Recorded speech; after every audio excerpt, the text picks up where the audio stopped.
move on to running backs. Jimbo, Rocket. All right, so my high price guy, let me get over to my running backs here. So my high price guy that I'm going with, let's say over 7,000, it came down between two people. And I hope that this guy, they think that this guy's questionable and people are scared to play him, because I'll just play a ton of them, and it's Dalvin Cook. Came out today, Mike Zimmer was asked, like, hey, do you think, a player can not practice all week and then play during the game? And he just said, well, you're probably talking about Dalvin, right? And he's like, yeah, Dalvin doesn't need to practice. He knows the offense. He's been here for years. He knows how to run the ball. He knows how to catch the ball, and he knows what is expected of him. He'll be fine. So, the great thing is they're leaving that little Q tag up on DraftKings. Everyone gets scared of that, right? People will just go play Derrick Henry, who had the monster game last week, who's a full fade for me again this week. Oh, it killed me last week, but who cares? I'm just going to go back to it. I'd much rather play Cook for $200 less. There's another guy that almost made that, but Cook with the questions of him, having an injury, people saw him come out of the game. What people aren't talking about is that he came back in the game both times. Mm-hmm. So he always comes back in all the time. So that's my guy. And then I'll let you guys take it from there. Joe, okay. Mine above 7K. Who do you like? Yeah, I'm going to go around 7K, but it's Jonathan Taylor. 6,700. He's only coming around 5% ownership. The Titans are just a bunch of wet noodles. They can't tackle. Their defense is awful. And I think Jonathan Taylor is due for that breakout game. He's going to have it. He's going to have a 3-tug game, 4-tug game one of these days. Their team has the highest inside 5-yard line rushes of the first two games. So when they're inside the 5, they're plugging it. They're not trying to throw. They're not doing any nonsense. They are trying to run the ball. They're averaging 9 carries inside the 5-yard line per game in the first two games. I just feel like Jonathan Taylor's going to have a breakout week after two kind of just semi-average weeks. Mm-hmm. Everyone's kind of fallen off of him. I think this is his week. He's gonna put up some serious numbers against the Titans. Vinnie, what do you think? Yeah, I'm with you, Jim. I love Cook this week. I am looking at ownership right now, and from what I'm seeing, it's looking like Cook's going to be the highest owned running back on the slate. I think everyone saw what Henry did to Seattle last week, and it's like, wow, like that's going to be repeatable. That probably, I think you're right. I think people will see that Q tag and freak out. But I'm seeing right now, like Derrick Henry's at around 10%, and if he's at around 10%, I will play him. I'm not going to play Derrick Henry chalk. I just won't do that because he isn't. He has a high floor, but he's pretty inconsistent with like ceiling games. In single entry and 3 maxes, which is what we most play. Right. He's going to be above 20% owned. So if he's above 20, I will fade him for sure, and I will then go to Austin Eckler. Yes, that's the guy that I was going to. I think the game flow is just perfect for him. I think he is perfect for those Herbert stacks we talked about. I'm not playing any Mahomes. I'm not playing a lot of the Chiefs players on the other side. Scary. You guys are playing Mahomes. Yes.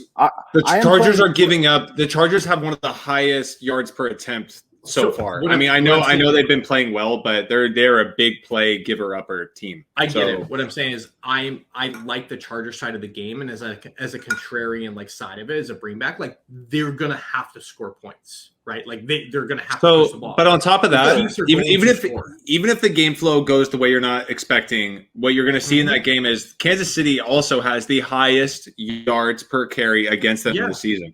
They're averaging like 6 yards a carry against them. It is really bad. Their rush defense is really, really bad. Yeah, I get it. Eckler is one of my favorite players. Me too. I have Eckler and Taylor in almost every lineup, I feel like. He's game flow like protected 100%. They're either going to be behind and pushing it, and therefore he's going to catch passes, or he's going to be running the ball. Like his floor is 6 catches a game. Yeah. I think his floor is like 15 points this week. Like I just, I mean, I think that's very easily, said. So I love Eckler. Mid tier. Who's up? I'm gonna go with the mid tier. I'm gonna go with Chris Carson at 6,400. I know he's getting like 14% ownership, but whatever. I got enough guys that are below like 5% that I don't care about ownership this week. But there's gonna be so many points in this game. Seahawks, Vikings, right? You don't know where they're going to come from. I'm going to have lineups that have Chris Carson in it that where I'm fading Lockett and DK. Like, I have to do that. This Seahawks team is going to put up 30. Yes. So Chris Carson, I'm going to have him very heavily owned in any lineup I don't have DK, Russ, Lockett, and that kind of combination going on. I really like Chris Carson. He's a touchdown machine. That's it. I think that if you wanted to too, Joe, I mean, it's not very cheap to do it. I think you could play Russ, Carson, and DK together and just basically that would be a unique build. I would prefer 80% Cousins, of the touchdown Jefferson. I would prefer like Kirk, Jefferson, DK with Carson, and then going to my low on Vegas Miami game. But because I love the Minnesota side of it, I think Jefferson gets at least 2 touchdowns this week. That's just me. It's my prediction. Just saying it early. But Chris Carson, I have to throw that in my running backs. That game's going to be ridiculous. I love it. Jim. Yeah. So he's healthy. We saw him on Thursday, so people will probably not realize it. And I don't know if people really watch the Thursday games a whole lot, but it's Saquon Barkley. Yeah. $6,500 against Atlanta. His ownership has gone. We'll see. Just saying. Maybe. We'll see. I mean, what I'm looking at right now is 12%. Yeah, that's my eyes went to Saquon as well. I was looking at all the numbers like you, Jim, and I'm like, got a little shiver. Got told today that he does not have an injury destination coming into this weekend. He's fine. So at $6,500, this is a guy that is potentially a top 5 running back in this league when he's healthy. He's 8K above. Exactly. When we see his explosiveness, he should be priced up there with Henry, Cook, Kamara, right? So against Atlanta, I mean, it's just like a free square at $6,500 for him. I can pair him with Daniel Jones if I want to, because Daniel Jones is going to throw him the ball, or I can just play him by himself. Like I don't have to put him in stacks. I would actually prefer to play him by himself, but he's my guy that I'm going to in the mid range. I really, really, really, really like starting my lineups, Eckler, and then Barkley, and then just go from there. Or Cook and Barkley. He's low enough where it doesn't really matter too much. But those are the guys that I want. We talk about wanting bell cows. There's literally no one in New York behind him. Last week when they said he was only going to get, his touches were going to be limited, he played 84% of the snaps. Yeah, so, Joe Judge is retarded. He's not going to save his players. No. So Saquon's the guy for me. I love it. I love this 6K range. And to kind of cap off the 6K mid-tier where we're at, like this is going to be 80% of my lineups, which is Taylor, Saquon, Carson, and I will have a boatload of Mixon. At 6,300, it's ridiculous for a guy with this many touches against a defense that just got the shit handed to him by the Raiders at home. But the Raiders also rushed for like 30 yards. They also didn't have their starting running back. Yeah, but Joey, the Steelers, basically their entire defensive line got hurt during that game. No, but they're saying TJ Watt might play on Sunday. And you got Alulu or whatever, but Hayward's fine. Hayward's their best run defender. You know what, Joe? I'm now going to get a 3-down back who's going to catch a ton of passes out of the back. No, you know me. TJ Watt's in their back. I love Mixon. I got Mixon in my year longs. I'm all for it. This guy, he was like 71 or 7,200 last week. Again, 6,300 for a 3-down back, similar to what Jim was just saying with Saquon, is just a joke. Like the touches he's going to get Sunday, 20 plus, I think is very safe. So real quick, pivoting off of that, can we talk about Najee for a second?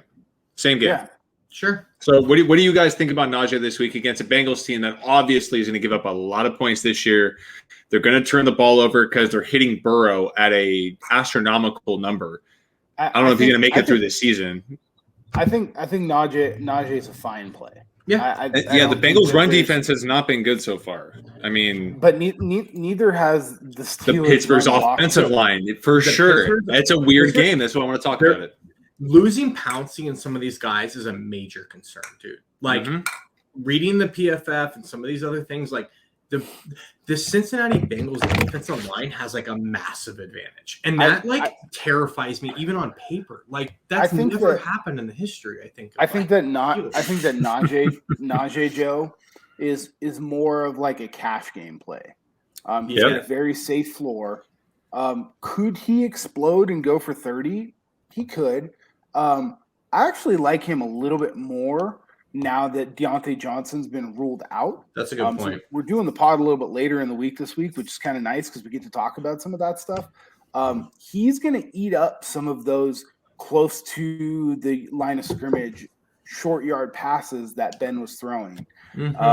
So, I mean, I think that's completely fine this week. I think you could play a combination of any of those mid-range guys. They're going to be higher owned, especially in like single entry, tournaments that we play.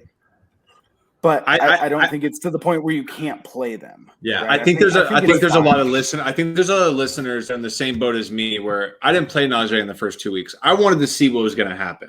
And now he's got a matchup where it's like, he might get in the end zone a couple times. Like he hasn't been getting in the end zone. He might be able to do that. Deontay Johnson is like their number one red zone target for the last 2 years. I'm talking myself into him, I know, but it's like I feel like I've seen enough of Najee to know he belongs in this fucking league. So he's going to be fine. Like I'm not worried about him. Over the last 16 games that the Steelers have played, Deontay Johnson's had 184 targets. Exactly. That's astronomical. So then now that being out, those naturally have to go somewhere else. Like they're not really going to go to Juju. They're not going to go to Claypool. I don't think they're going to go to Freiermuth or Ebron. I mean, they want to get the ball to Najee Harris. They've shown us the first week and the second week that he's just going to play every single down. Don't betray your guy Freiermuth first off. But second of all, we're running a little pretty long here. But is there betraying anybody? Is there a low guy below like 5,500 you're playing at running back this week? Oh yeah. Pay down. All right, let's hit it. Jim. Yeah, I need to hear your low guys. I'm having a hard time. Don't take my guy. I got one guy I love. Javonte Williams. Going right back to the well. Which Williams is that? Is that Broncos? Yes, Broncos. Which Williams is that? Jesus, Joe. There's a lot of them. There's been a lot. 13 and 14 carries the first 2 weeks. Okay, playing the Jets. Last week, did a little bit better. Got 64 yards. I like it. He's a guy that at 4,900, he's going to be under 1% owned. All he needs is a touchdown, and he's there. I mean, even 8.5 points that he got last week is fine at his $4,400 price tag. So he catches a few more passes. I think that's completely fine. The Jets are just absolutely terrible. He's my guy down low. I've got a few other guys, but if I had to pick one, I would much rather play him. While we're on the topic, don't do it. Don't take my guy. Okay. Clyde Edwards-Helaire is a 100% fade for me this week. Yep. What's your reason though? Joe? I want to know your main reason. Just give me one. Because he's been absolutely horrific through 2 games, and he's going to be the second or third highest owned running back on the slate.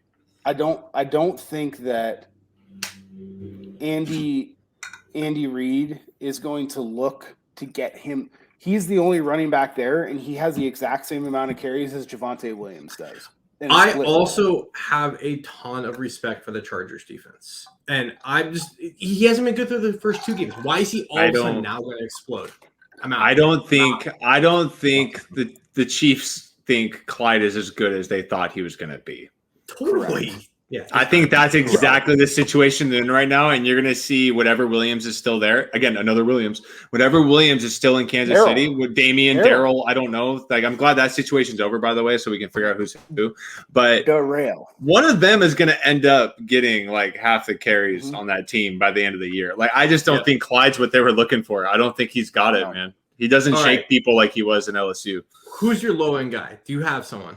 I don't have anyone. I was hoping that you guys were going to give it to me. Yep. I got it. I was only thinking about Latavius Murray maybe, but if you have more details, I want to hear about it. Yep. The other guy that I'm playing at 4,900, and I love a ton of them, is James White. It is a split backfield in New England. Oof. He is 12 points and 18.5 points last 2 games. he is getting 8 targets a game. Damian Williams banged up in New England. He's questionable going into the game. He's probably going to play. He's going to be fine. No, full practice today. No injury designation on Williams. But McCorkle is going to dump it low. He's going to play it safe. Like, they are going to play a ball control game, and you're going to see James White, the same playbook as Brady. At 4,900, a guy that can get me, 5 to 10 carries a game and 5 to 10 targets in the passing game. It's the same as we always talk about, like Chris Thompson and McKissick and Washington. Like, he's not a bad play at 4,900. So he's not a core play of mine, obviously. Like, we talked about the 6K range I love. But if you're going down there, like, I think James White could easily go 10, 12, 15 points. Like, not even a big, like, not like. I'd rather play Javonte. I think he's got more. No, I'm with you. Yeah, like you took Javonte. Like, I think he's a great player, if we're looking for ceiling, the other guy that I'm all over, and we talked about it a little bit before earlier, is DeAndre Swift. We saw him. He's healthy now. Williams is not actively playing as much. Yeah. At the end of the game, in that Monday night game with Green Bay, when they were in 2-minute drill, DeAndre Swift was playing. Yeah. Same thing at the end of the first half. DeAndre Swift is playing. So he's clearly the better talent there. At 5,800, he's going to get the amount of carries. They're going to actively try and run the ball. He's going to get 20 carries this week. Yeah, my only challenge is DeAndre Swift right now is showing up higher than Austin Eckler on ownership. So I just can't do that. I brought this up to you guys earlier, and the number one thing is judge your ownership as your whole roster. Yeah. If you have one or two guys that have high own, that's fine. But it's like if everyone high own, that's a problem. I mean, on Run the Sims, they've got him at 5.5%. Okay, he's showing up at like 12, 13. But that's fine. 12 is a non-issue. 12 is a non-issue. Yeah. When it's over 20, 25, that's when I start to actually think about it, to be honest. 12, to be honest, 12 and 5 is the same thing to me. Let's say receivers. But like to be below 5% owned and I already like you, that makes me like you more. If you're over 25%, that makes me have extra judgment.